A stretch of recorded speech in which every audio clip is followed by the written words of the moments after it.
for Truth support group. I'm Jules Lane, and thank you so much for continuing this journey with me through Rally. We finished up chapter 6 this last week, and as many of you guys know, I couldn't do a video the week before, was very ill. I'm still recovering from that, but feeling immensely better, and I thank you so much for your prayers. Really appreciated. Okay, chapter 6, letting go of if only. Wow. Really good. If you're just joining us in this, please start at the beginning, at the intro, and you'll find those posts in there.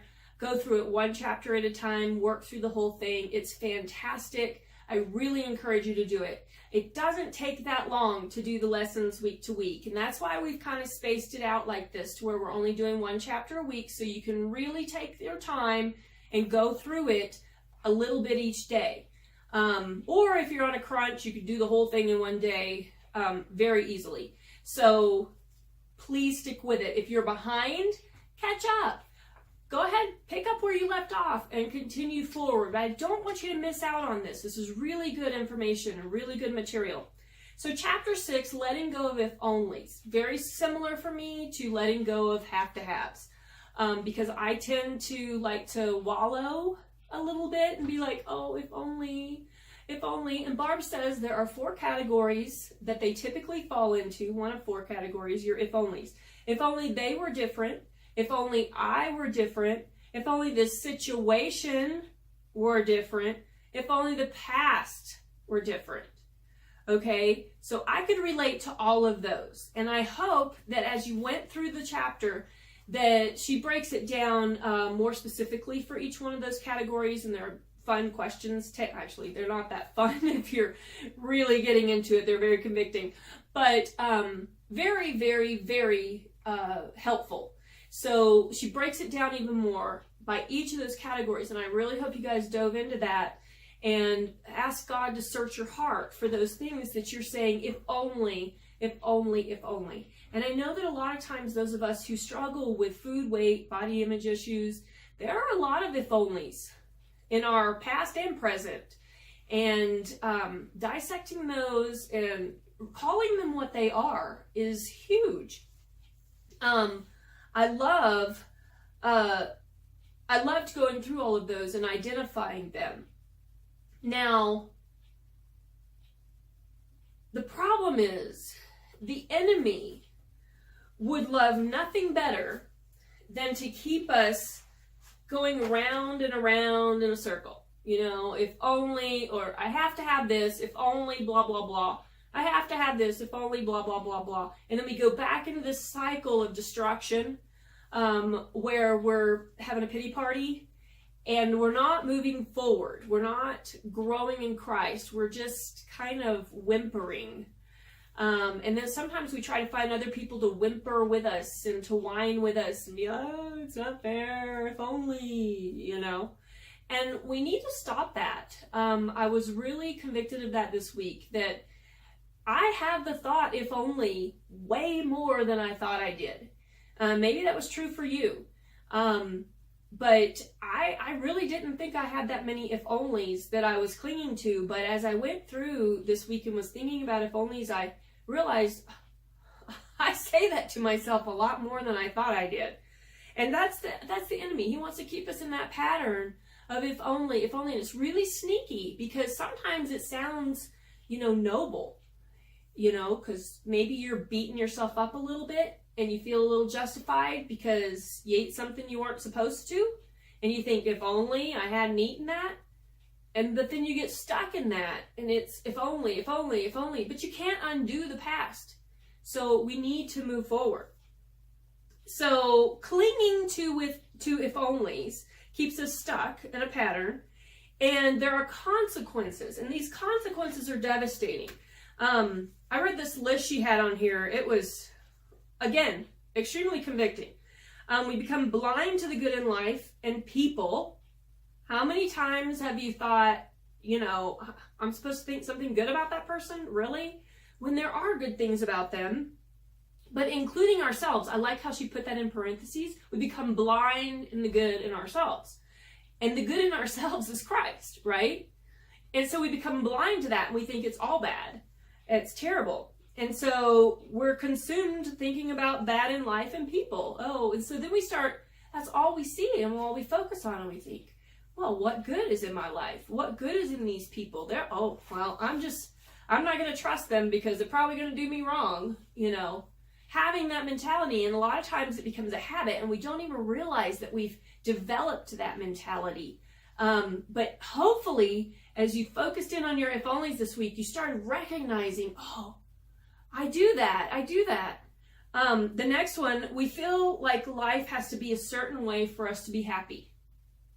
I mean, we've all heard it. Don't wish your life away, you know, because you're wishing whenever you're younger, you know, you're wishing you had a driver's license, or you're wishing you had your own phone. At least that was the deal whenever I was younger. Nowadays, I guess, I don't know what do kids wish for these days. They kind of get phone and everything really early. But you keep wishing you were the next step, or wishing you were out of this situation or out of the trial, wishing you were your right size weight that you need to be or that want to be, wishing that vacation would come sooner, you know, and we wish our lives away because we think we have to have that next thing in order to be happy, because we are discontent with where we are right at this moment. And I know that I am guilty of that. If only it was warmer outside this morning, I would have gotten my walk in earlier instead of later. You know, it's all day long. I realize all day long I say that, apparently, if only. The next one she lists here, we use our if onlys as an excuse to stay stuck in our difficult situations, and we don't move forward with a plan. That's victim mentality. So we use it as an excuse. If only I had such and such, I could do this. Whereas what we could do is maybe look and see what resources we do have, and we'll learn about in the next chapter, make a plan. But instead, we stay stuck. I know that I have done that in many areas of my life. How about this one? How about we're sitting here, it is closing in on the end of April, and you think, okay, boundaries out, gone out the window. I was really, you know, gung-ho come January. Boundaries out the window, forget exercise. The weather keeps fluctuating back and forth. I know we are having that here. Warm one day, and then the next day we've got snow. And so it's like this crazy back and forth.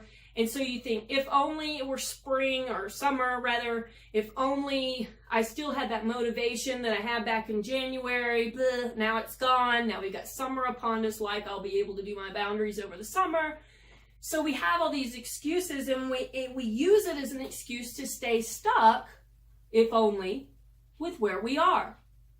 Okay? So we have to get rid of that. We have to let go of the if only, just like we need to let go of the have to haves. And when we let go of if only, that opens the door for, Lord, what is your path? How can we make a plan and move forward? And that's what we're going to get into in chapter 7 next week. So I hope that you stick with me on that. The question I would like to ask is, were you surprised by how many times you say if only to yourself? And what if onlys, if any, are kind of holding you back with where you are? Are you waiting for the perfect time, or the perfect set of boundaries, or the perfect exercise plan? What are you waiting for? What are you mentally, maybe not without even realizing, saying if only, and that's holding you back and keeping you stuck in a pattern? Did you notice anything this week that God revealed to you? Share that in the comments to this video. On the Facebook group, and I would love for you guys to interact with each other, discuss with one another, encourage each other, continue to do so, continue to show up in the accountability check-in. That's our daily thing, guys. That's where you show up and you say, hey, I'm in there, I'm in the trenches, I'm working it, I'm doing my part. We can't do God's part. We can't take on the transformation. That's Him. But we have a part to play in this too, and that's where that accountability comes in, okay? So, stick with us. A little bit further to go, not much, but I want you to hang in there, okay? Also, I know there's been some discussion about what we're going to do over the summer. I really feel that over the summer, we're each supposed to decide and choose our own study to go through over the summer break. And I'll have more details about that. I will also provide a schedule for people who want to go through Taste for Truth over the summer and kind of just draw it out over the summer, go through it a little bit at a time. But it won't be an organized sort of thing.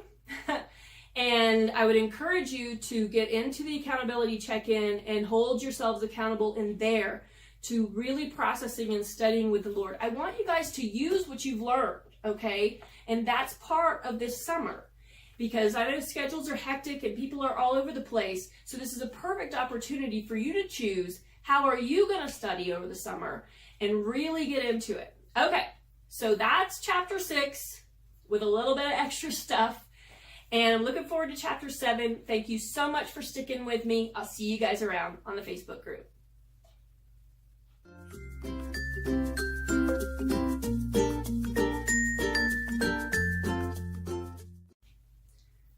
Keep my hair needs to stay out of my face. It keeps falling in my face and driving me crazy.